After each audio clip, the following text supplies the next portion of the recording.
guess I can say that again. But that was so naturally flowing. You can just come in. And by the way, our Instagram handle is Reading Queens.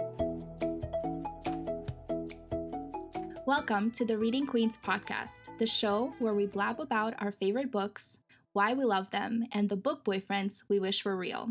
I'm Valia. I'm Tessonja, Kay, and Hanna. And we're a group of authors and friends who decided we wanted to have a place to talk about all of our favorite books. Because why not? We're all writers, and we love reading. Jingle!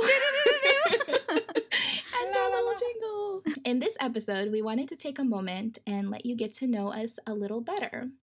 We're going to talk about how we met, and then just talk about who we are. So, Kay, do you want to tell us how we all came together?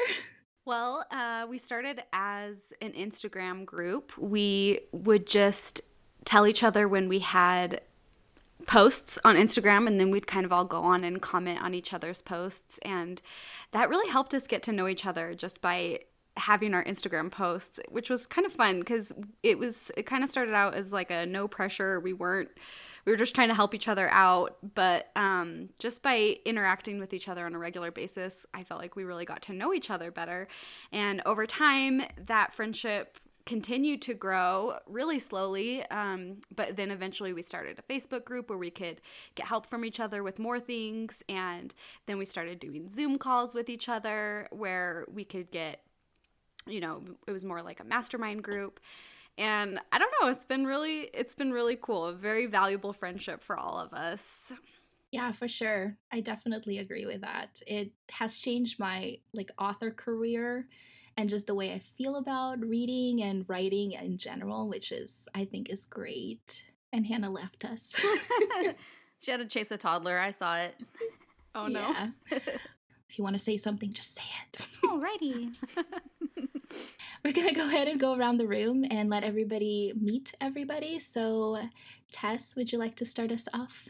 Yeah, so I'm Tessonja Odette. I am a YA fantasy author. I like to write books about fierce females, breathtaking magic, and sizzling romance.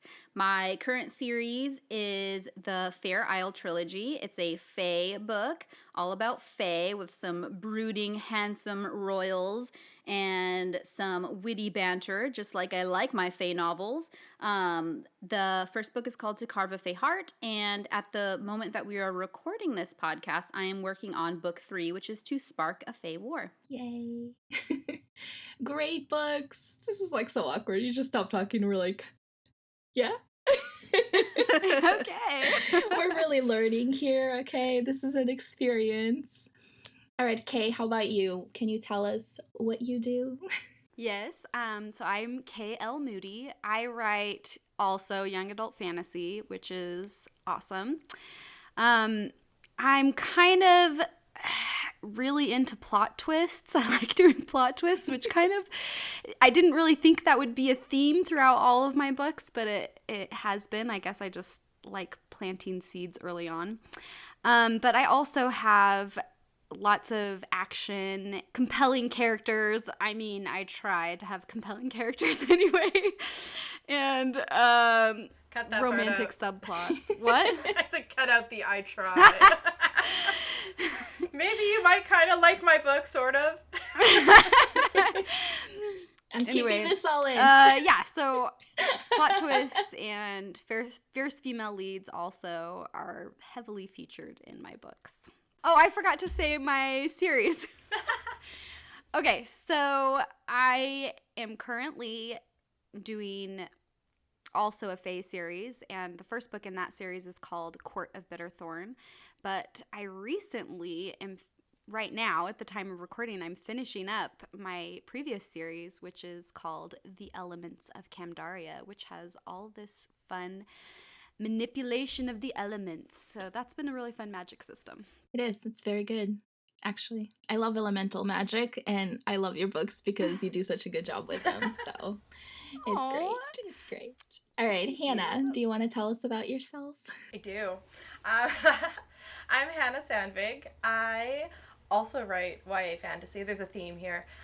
Because it's what I love reading. Mine are fairy tale retellings. So it's the fairy tale romance series, but the fairy is spelled with an E, which looks really cool, but is impossible to explain when I try and talk about it. But it's like, I'm like, it's not fairy, it's fairy tales. So I'm very slow because I'm also a freelance illustrator, so I kind of have to split my time half and half. So that's the current series, it's Fairy Tale Romances. I have a Beauty and the Beast full-length one out, and then little tiny Frog Prince and Red Riding Hood ones. And I like my swoony Fae boys and a little sweet romance and some animal sidekicks, and pastry seem to show up a lot. People tell me that my books make them hungry, and that makes me very happy. That is a great compliment. Like, yes, I've succeeded. They do make me hungry, I will Yeah. say. You have delicious desserts featured. I know. That's the best. Do you have recipes at the end of your books? I have them on my newsletter. I actually Oh, this that's morning was working Yes. on a mini cheesecake recipe to go on my newsletter that I think that my cheesecake loving wolf shifter would really appreciate. I mean, so For would Red I, Riding Hood. actually. I Well, would it's what I 100% I was appreciate. eating them this morning myself and was like, this would be a good one. Yeah. That's great.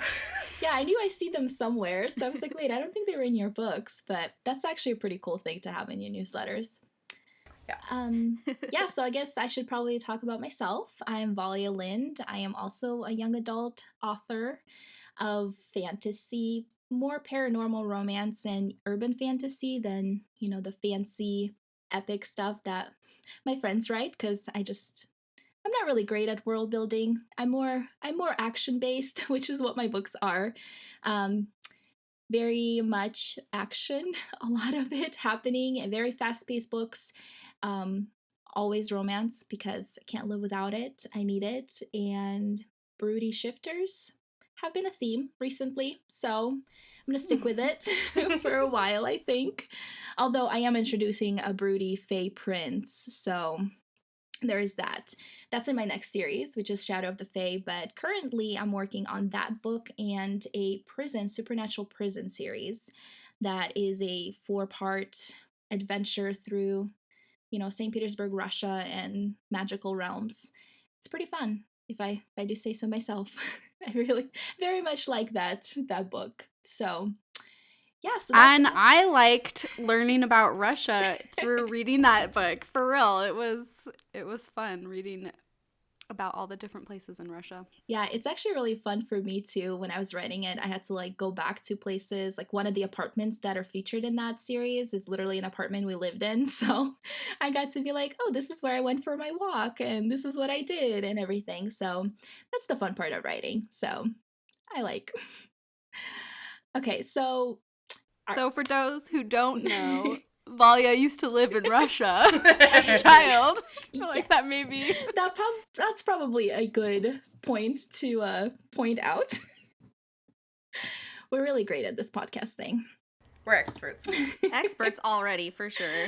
I think this is going to work for me, so I'm excited. So now that you know a little bit about us, we wanted to kind of start off with a question that's on everyone's mind anytime. Honestly, this is a question that's asked all the time anytime I meet anybody is, what is your favorite book and why? Tess? My favorite book, I think I just have to always go back to The Book of Atrix Wolf by Patricia A. McKillop. It's not one of those ones where when I say it, everyone ever is like, yeah, I know that book too. It's so good. It's usually met with like, okay, like I don't think I've heard of that. And then every once in a while, someone would be like, yes, I know that book. That one's so great and magical. So it's, not like the most popular book, and it's like old-ish. I don't know. I was probably like, I don't know how old I was, maybe like 13 or 14 when I first read it. And I was drawn in by the cover. The cover is beautifully illustrated, and I have been a longtime artist. Not that I'm like the most refined artist, but I've always loved art, so I have a big appreciation for it. And so this beautifully illustrated cover, I was just like, I don't care what this book's about. I got it from the library when I was on vacation, and I read it, and the story was as beautifully written as the cover, and it just like really swept me away. It was so magical. Like the way Patricia A. McKillop writes is just so different than a lot of what the other books are. Like, she has a very classic style that is still like relevant. It's not like one of those ones where you're just like you're kind of like slowly going through because it's a little dense because it's a classic. It's like it has that classic magic where, I don't know, it's hard to explain. It's just like entering a fairy realm. Like, it really, every one of her books feels like entering a fairy realm. They're not all like super straightforward, and you just feel a little kind of like haunted afterward in like a very magical, wonderful way. So that's why that book is my favorite. I usually read it like once a year. And it's such a great book that I have a very romantic story about it. My now fiance, one of the first romantic interactions between us is he bought me that book for my birthday because I'd loaned it to someone, and it had never returned to me, and I told him about it when we were like just friends, and he gave it to me. He read it first, my favorite book. Aw. Oh my Read God. it first and gave it to me, and I was just like, that was like the day I was like, oh my God, I think he likes me. So yeah, it's like that book is so special to me now, especially now that we're engaged. I'm like, oh. That's Aw. amazing. I love how you have such a specific memory of it originally. Like, you were on vacation and you like got it from the library. Like, it's such a like a vivid memory, but now you have like this other vivid memory Yes. to go with it. That's It's special amazing. to me. Oh, that's so cute. Yeah, now I want to go read it. Like, that makes me want to go read it. I have read a ton of her books, and I don't remember if I've read that one. So now I'm feeling like I must be It's my missing out. favorite. I've read every single one of hers that isn't impossible to find, because I just became obsessed with her. But yeah, that one's still my favorite. She's Wow. amazing. Yeah. That's awesome. And yeah, and all her covers are So so gorgeous. gorgeous. The So, like, artist. the Yes, Kanuko Craft I love her. covers. I think Is it's it? a he. Oh my God. I think so. I don't know. I'm not sure. But yes, I've always been drawn to her books because the covers are so beautiful as well. So I think I've missed that one though. So now I have to go get it. There you go. That's so cool. Well, hey, a cover. We all know how important a cover is. What a difference that Yep. makes. So that's really awesome. All right, Kay, do you want to tell us about your favorite book? All right, mine is a series, the whole series. It's the Lunar Chronicles. These other ladies are gonna laugh because they know I talk about it all the time. It's my favorite. I just love it. I just felt like for the longest time in my life, there were always two boxes that women could be in, you know, where it's like the pretty, I love dresses and makeup and sparkly things, or like the smart girls who, or, you know, into Smart things. smart stuff. Smart stuff. I can't think now. You know, into school or whatever, or, you know, or you could have like the tomboy, you know, but I just felt like for so long that they're just these separate boxes. And reading the Lunar Chronicles was so magical to me because it was this really beautiful, sparkly fairy tale world, but it did have these really strong, smart girls who also cared about furthering their own development and furthering their own goals in life. And I don't know, I was just really inspired by that. I love that these are amazing women who have their own lives that are smart and strong and awesome, that they also, you know, love dresses and sparkly things, because that's totally me, you know. I love that. So and the writing is amazing. I get so addicted to books, certain books, you know, and that's one of those where I'm like, I have to read the rest of this now, and I could not wait, you know. So yeah, it's a really good series to me. I love it. It is. It's actually one of my favorites too because it was such a weird, not a weird, but yeah, like a weird mesh of like a genre where it was royal and fairy tale retellings, but with this like technological like and magic and stuff. It was an experience for sure, which I love saying that about books. Yeah. Because that's what I want my books to be, is an experience. So it's like really fun to find those. But I've never read that series, you guys, and I feel like I'm missing out. Tessonja. I know. I feel like I'm What? missing out. You are missing out. I have the first book on Kindle, but then like I saw the new covers and I'm like, well, now maybe I should just buy the new covers and start reading on paperback and like wait till I can have it in hand. I just bought the They first are. one with the new covers last week because I saw it in the store and I was Nice. like, it's even prettier in person. Oh, now see, I just want to buy them on paperback because I do. You're allowed to have both. You know. Yeah, I guess True. so. I Like, guess we're you're never right. gonna make you throw your Kindle version yeah, away. me with like 5 versions of that book. It's great. Anyway, all right, Hannah, do you want to talk about your favorite book? Okay, I feel like none of mine are as like meaningful as this. Your guys', you're like such beautiful stories, and I'm like, I like so many books though. I like first off, I have to say that Brandon Sanderson is my favorite author, but I couldn't pick a book, so I'm not He's great. counting it. Same, Just girl, like same. all his books, Yes.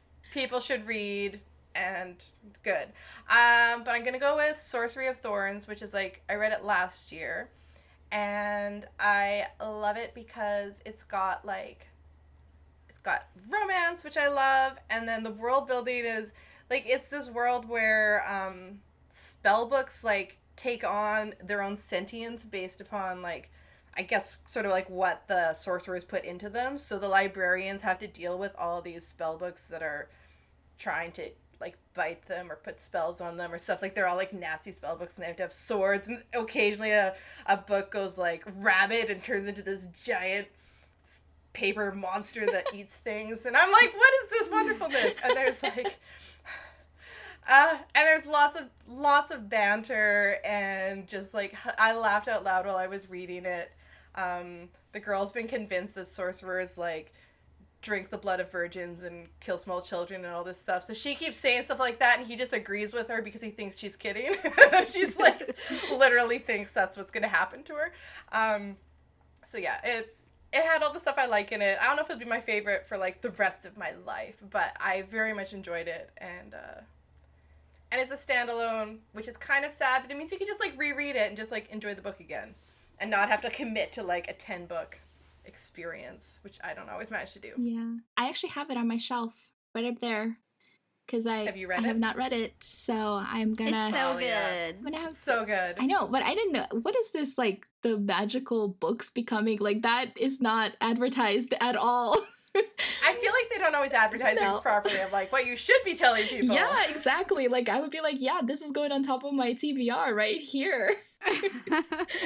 My favorite part of that book is okay, I don't remember if, Hannah, you have to tell me if I have his name wrong. Was it Cyrus, the like demon friend? Silas, oh my god. Yeah. Okay, because he Who turns reminded into me. a fluffy white cat. Yeah! He's like an And evil like, demon, but like He's fluffy my white cat. favorite because he's so like So good. you're kind of supposed to be a little scared of him, but then he has these adorable qualities, and he reminds me so much of Calcifer from Howl's Moving Castle, which is like that's like anything that gives me Howl's Moving Castle vibes is like the best, and he reminded me so much of Calcifer that I just like wanted to hug him. Okay, I Even take as it he's- back. Howl's Moving Castle is my favorite Oh. book. Sorcerer of Thorns is my second favorite book. That's funny. Well, at least you have more than one. I have more than one. It's really weird because when people ask, I'm like, okay, do you want a Russian version or do you want an American version of this answer? Which for longest time, I reread this 4 short story collection by Jules Verne. And I think 2 of the stories were actually finished by his son after he passed away. And it's like these stories that like nobody really reads ever because they're not translated into English very often. They're mostly just like French and Italian all the time, and Russian apparently. So I reread that all the time when I was younger. And then when we came to America, Persuasion and There Were None are my 2 favorite books when people ask me about it, which is not fantasy. I know. I'm the odd duck out here because neither one of them are fantasy, but both of those books were so engaging. Like when I read them, it was an experience, my favorite word. And now even as I'm older, Persuasion I feel like even makes even more sense in my head when I tell them about it. And There Were None. I mean, I read Agatha Christie in Russia too. So that was one of those books that I can kind of go back to in both languages and understand and appreciate it. So it holds that special place in my heart. But that's very interesting that my favorite book is not a fantasy. I I guess love Jules Persuasion Verne. too. Persuasion There can be you in go. my top few. I remember when I read Persuasion, I was like kind of bored for the first half. And then at the midpoint, I was like, and I like read the rest of it so quickly. And it's like when you read Yes. his letter and then remember him writing the letter in front of Oh her and my she didn't know what gosh. he was writing. And I was like, oh, it Yes. gives me chills just like remembering it. It's so good. Oh, I love that. That, Jane like, the Austen whole teaches us about era. romance. Yes. She really Oh, does. so good. Just the whole, there's so much angst in her books. Like, Yes. and just her romance has so much angst every single time. It's like I just rewatched the 2020 Emma because they had like a deal for it, so I purchased it digitally. And my favorite Emma is the BBC version, the Yes. miniseries one, because So good. it's so good. But the 2020 version was such a fresh take on a story I have seen like a million times. And it was so fun. It was so visually pleasing because the costumes are just like top notch and the set was just gorgeous. And it's just like so interesting to see something that you know already like told in a different perspective in a different way, which I feel like is kind of like what we do as writers because there's no like new story really anywhere. Everything's been told, but because we take the time to tell it like ourselves, it's like a new thing. And I just love that. So I recommend that one if you guys haven't seen it. It's I really loved fun. it. Yeah. I was like, why does she have a nosebleed in the middle of this? That note? was It was so weird. It was like the It prettiest really like was. shot and the tree and everything was so Yes. gorgeous. And then I'm like, this movie is a little strange, but I'm gonna keep watching it. It is. But also like it just worked for the movie.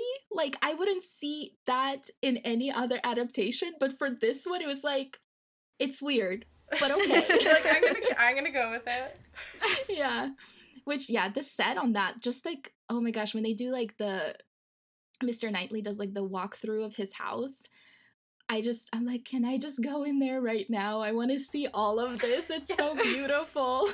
The dance So scene pretty. was so good too. Like one of my favorite tropes, at least, and Yes. I think this is a lot easier to see in film than writing. You don't see in writing that much, but falling in love while dancing is like my favorite trope, and they did it really well. Like you could just feel the Yes. angst in that one between them when they're like dancing. Oh my god.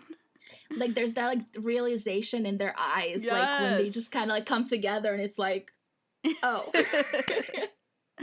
this is happening right now. I know. I love that. Just definitely. And one of my favorite, I love the dancing one, but I just love when they're like anybody's working on anything together and it just kind of hits them like during a presentation or in this case performing a song together on stage. Because I'm slightly obsessed with a show that has that in it. And I just love that because it's like in front of everybody.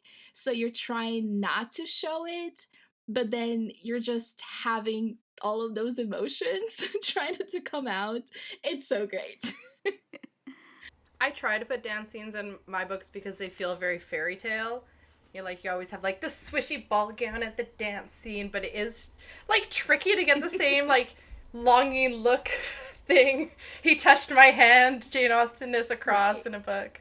I'm working on it. Yeah, it is a lot harder. I put a dance scene in my first Fae book, and I wanted it to have those same vibes where you're like, I wanted it to have a little bit of like the Pride and Prejudice dance vibes where Darcy and Elizabeth are dancing. They kind of hate each other, but you can still feel a tension. And it's so much harder to come across in writing because you can't like they step toward each other silently and stare. Like you can't do that. You can't take the same amount of time that it takes to like show a lingering glance and show their fingers brushing. Like I don't know. So I don't think it came across as well, but still I had to pay homage to that because I just love that trope. Yes. You're So you just tied them together with ribbons. I did, yeah. I tied them together with I love ribbons. it. You're like, get away now. And then forced them to kiss each other, so. I love forced kisses. That's great. I love it. The angsty romance, it really is where it's at. Like, you gotta feel all those emotions and everything. Yep. Kay, would you like to add anything to that conversation? Well, I haven't seen Emma, so the 2021s, I feel very left out of this conversation. No. I have seen the one with Gwyneth Paltrow. That's the one I've seen. Oh, you have to watch the good. one with Romola Romola, Garai. yes. Because I Johnny definitely Lee am Miller. into the BBC adaptations of Jane Austen movies. They do They're so such a good job. Yeah. It's Yeah, their do. chemistry is so good in it. And it's very pretty. it is really pretty. bonus. I just watched the BBC Jane Eyre, which I haven't actually read the book Jane Eyre, but I really liked the movie version with Mia whatever blah blah blah. I'm not gonna try and pronounce her name. But I just like really for some reason wanted to watch that on my day off, and so I watched the BBC version, which is like it's a mini series of like 4 episodes, and it was so good. And the Mr. Rothschild, am I even saying his name right? Did I say that right? He's Okay, I can't No, remember who it's this. something. Wait, Start it's with an something R. else, I Rochester. think. Rochester. Mr. Rochester. Sorry, I scream when I'm excited. Mr. Rochester. He's so broody, and like he definitely has like the broody, dreamy factor. I loved it. It was so good. I just want to watch BBC adaptations Don't like worry, all day. that's how I forever. feel. Yes, that's how I feel about the BBC Emma. I feel like I can always watch it. Although now that you say it, I don't think I've seen any Jane Eyre adaptation. Like, it's one of my favorite books, and I've read Ooh. retellings of it. Ooh, Yeah, I'm watch gonna have them. to. Looks like we got some homework, you guys. You got to watch Jane Eyre, and Kay needs to watch Yes. Emma. I'll get right on that. I need to read Lunar. Wait, Lunar Chronicles. You guys, I can't use words today. I need to read Yes, Cinder. yes, That's Cinder the is one the I was first trying to one. say. And I'm just like, fine. No, you need to find the book Oh, of Atrix yes, Wolf the and Atrix see if you've Wolf. read We that. all have I homework. looked at the cover and I recognized it, but that didn't help. That's funny. So we're gonna have homework. You guys can have homework too, listeners. If you want to participate in any of this homework, you're more than welcome to, because it's fun homework for all of us. You will not be disappointed. Precisely. Transition moment. No, it's funny because when I was trying to figure out like the type of questions we wanted to have on this podcast, it's always just like these weird things like, what are your top 3 supernatural creatures, and what's your favorite type of drink when you're reading? And I'm like, this is literally like what I ask on my Bookstagram all the time because it's all I want to know. So it's it's just funny to me because that's where my mind automatically went.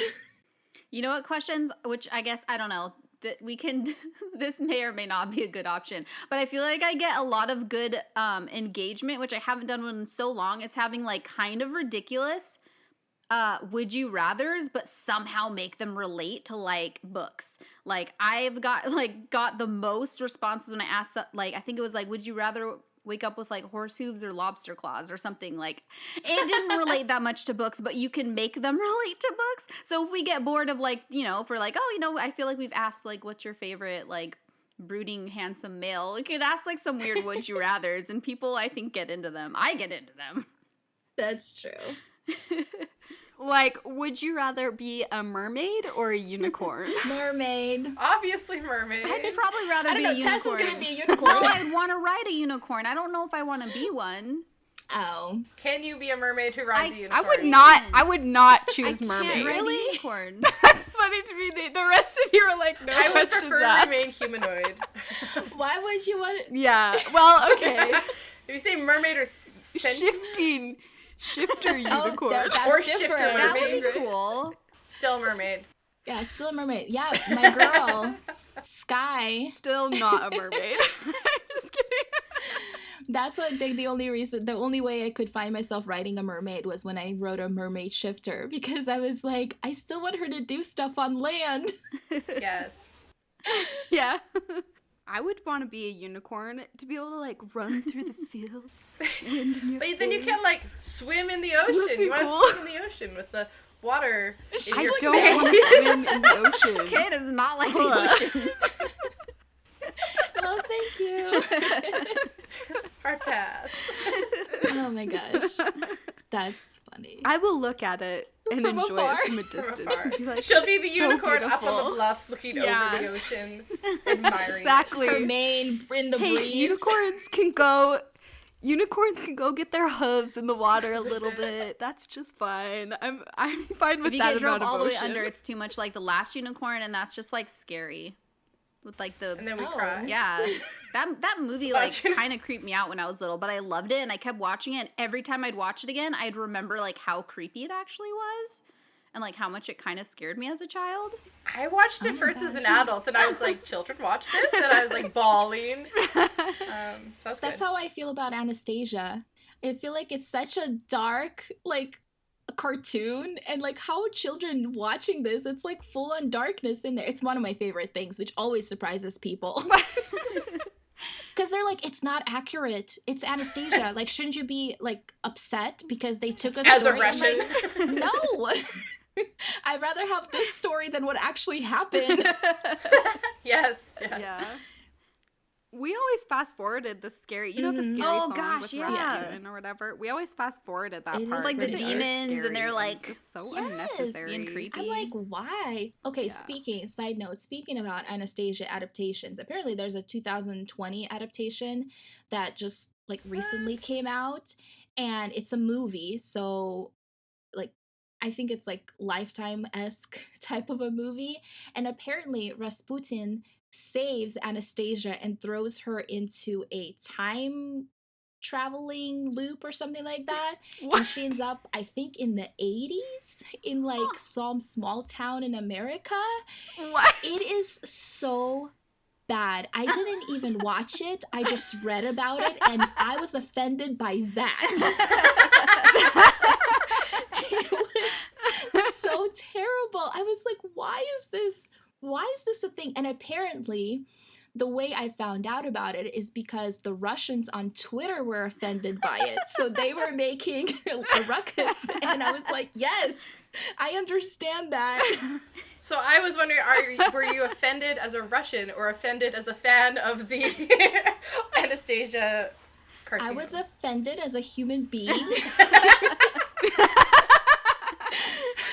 It was mostly just everything, because I don't know, just the way they like talked about what happened, and because in the cartoon they don't really make light of the fact that the family is dead. Like, they just don't. It's part of it, and you feel like her not having a family as part of the story. But in this one, they they kind of gloss over that, and I guess she like gets to go back in time and save her family, and I'm like, no.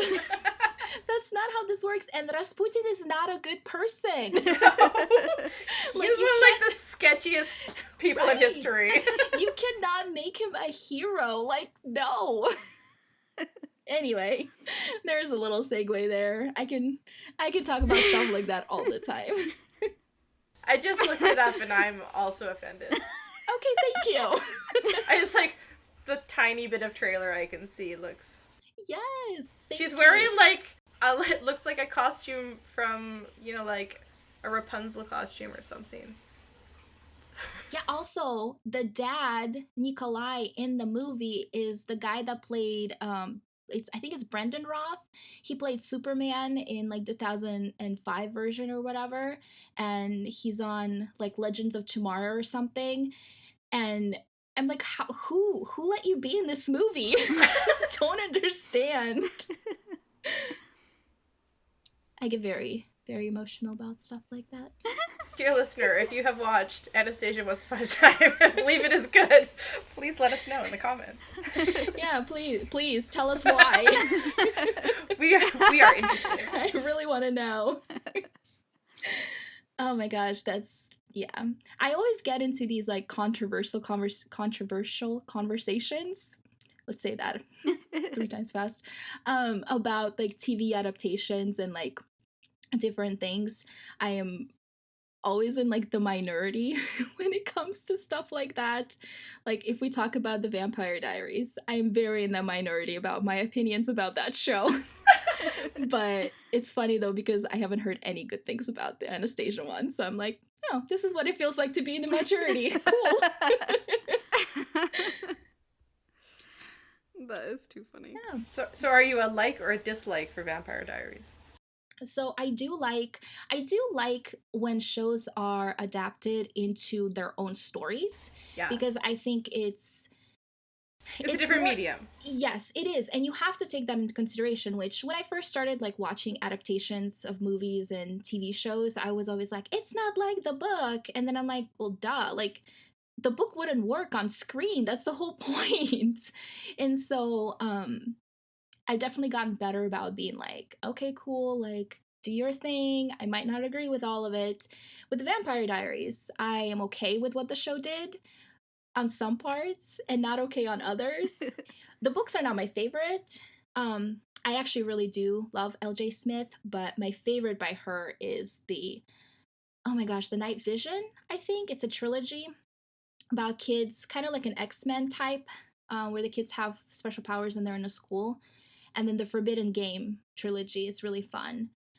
So yeah, that's not my favorite by her, but I definitely like some aspects of the book better than what happened on screen.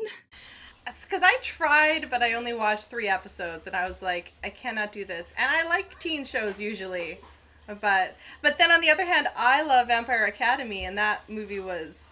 I love that movie. It's hard. Well, I remember just watching the trailer even and being like, I can't deny that any of this is true, but you're making it very weird. I know, but I love that. I think it's because I think it's the same people that did the Mean Girls. And so going and Mean Girls is so good, but I have to watch it again. But I remember watching it and just being like, I'm never going to get a good movie of this, am I? That was my one shot. That's what I got. I don't know. I really liked it. I did not like Dimitri at all, but I did like... Maybe that was the problem, because I am, like, he's one of my, like, top book boyfriends, and he was... Definitely, yeah, I agree with that. It wasn't amazing. But I liked her, the girl that played Rose. I thought she was perfect. Yeah. Yeah, I have a lot of opinions. I feel like we can spend a whole podcast me sharing my my controversial opinions about your unpopular opinions. Yes. I do love the originals way better than the Vampire Academy or Vampire Diaries. I've heard that from a few people. I think it's just like, I'm very specific about my villain stories. I'm not a big fan of villain stories as, a general rule. It has to be done really well for me to be like, oh yeah, villains. But with the originals, it was just such a good, I don't know, they just did such a good job with like this family and everything about it. I just loved it, except for the ending. But we're not going to talk about that. I haven't watched it. So watched if I ever watch it, I should just not watch the ending. Probably. Just skip the last half of season 5. You're good. Oh, no. Yeah. Anyway, anybody else have a show they would like to discuss? Because apparently that's what we're talking about now. I don't watch any shows. Avatar: The Last Airbender, man. There you go. Oh, you know what I watched last night that was really good? I've been watching a lot of shows this week on my days off since I've been forcing myself to take days off writing lately. Yes. So I watched, and this isn't like fantasy, but it's YA. I don't know if you guys read Lauren Oliver. I'm saying names wrong today, so hopefully I'm not saying that name wrong. Before I Fall. I watched the movie version of it, and it was so good. Like, even though I knew exactly what was going to happen, I knew all the spoilers. It was so well done. It was like, it was hard to watch because that story, like, for those of you who've read it, it features like bullying and some really dark themes. Mm-hmm. But they did the movie so good, and I really liked it. Like, I liked the music. The music gave it kind of like almost this like horror thriller feel at times. because I really like musical scores, and like especially when there's like music that I like in there. And the music was really good, but it was done very well. Like, and I think that's rare for me to watch something where like, because it stuck very close to the book from what I remember. It's rare for me to be like, oh, I know everything that's happened. I was like on edge. I was like sitting at the edge of my couch, just like Yes. watching it. I'm like, oh my gosh, what's gonna happen this time? Like I already know, but yeah, it was very well done. I liked it. I watched that last night. I feel like it's the same girl that's in the Vampire Academy, no? Oh, starring in it? I've never seen the Vampire Yeah. Academy movie. Wait, is it a movie I or a think show? it's the same. I've not Okay. seen that. Hey now. I read the first Vampire Academy book, but I didn't read any more after that. I probably will someday, just because everyone says how much they like it, and it's been a while. But yeah, I haven't seen the movie, so I don't know who stars in it. I feel like it's the same girl that's in it. I really like her as an actress. She was also in that Netflix movie that's like Set It Up or something. I think it's the same girl that's in all of it, and she's like a perfect young adult like character. I like her roles. Like she fits really well. I will have to look that up. Yeah, it's on Netflix. You guys Sound watch it. It's so curious. good. If you want something that's kind of depressing. Yes. I have watched it, Oh, you so I watched know it? exactly Yeah, what you it mean. gave me Yeah. the feels though. I think it did a really good job of like having really dark content, but still like giving you the feels and making you want to like hug your family. Oh, it's making my eyes water. I just want to hug my family now. Okay, I'm sorry. I was quickly keeping my daughter from overflowing her bathtub all over the bathroom. So what movie were you talking Before I about? Fall. Before I Fall? It's based on the Before I same book. Fall. Oh, that one's what's her face? Lauren Oliver? Yeah. Yes. Which I have not read because it looked depressing. It's really depressing, but it's super good. It is. See, whenever people tell me stuff like that, I'm like, when am I going to be in the mood to be depressed? Let me think about it. Oh, girl, I back can to you. schedule time like that because sometimes you just need to get all the emotion out. So just watch something to let it all out. I know. I was like, never. No. I don't ever like being depressed. Cool, just me. Lots of people are like that. It's true. I can understand how it's cathartic. It's the same as like people like things that are scary. I do not like things that are scary. And I do not Valia want to be loves scared. Things that are I'm scary. fine. I love scary things. I know. Hey, actually, I was looking over because I randomly will go back to my studying of the mind situation because eventually I will become a therapist. It's gonna happen. But I learned that people who watch scary movies and love horror actually deal with life situations much better because it teaches them how to deal with stressful situations. Like the mind gets basically taught how to deal with stressful situations in a better way. And so I'm like, cool. That makes so much sense to me because that's where I go for comfort is horror So movies. what you're saying is If I watch anything scary, I will be like messed up for weeks. Oh my gosh. Okay, it's not even like that scary, okay? So when I was in my 20s, I watched Signs, which is not like that bad, right? But there's like, it's always the cornfields, right? This is like the aliens in the cornfields. And my husband, we were engaged and he lived on my parents' farm, like a little bit away from the house, and they had a garden with only like 3 rows of corn, but it was between the cabin and the house, and every night I had to walk past it, and I would run past it. I was 21, and I was like, I know there are not aliens in this cornfield, but just in case, I'm going to go very quickly. And that's how I am with everything. So I'm like, do I want to put myself through months of imaginary torture for this movie? I do not. I do all the time. My imagination is a jerk, so Yeah, I definitely. I only feed it happy things. I mean, hey, at least you know yourself, you know? I know myself, I need horror movies to survive. It's a thing. I'm okay with it. And that's all we had to say on that topic. That's end scene. Do we want to wrap it up? We can. yeah, let's do that. I love talking about shows. I think this is great. I think it relates because this is the kind of stuff that as a reader, It's like story. It's I all want people story. to give me recommendations that are like the books that I read and books that are like the shows that I read. Like to me, they're very related. It is all story. Yep, I like it, which is great because we are going to do recommendations. So keep listening because we're going to be sharing a lot of recommendations for all of you. because, like we said, we like recommendations. And yeah, thanks for listening.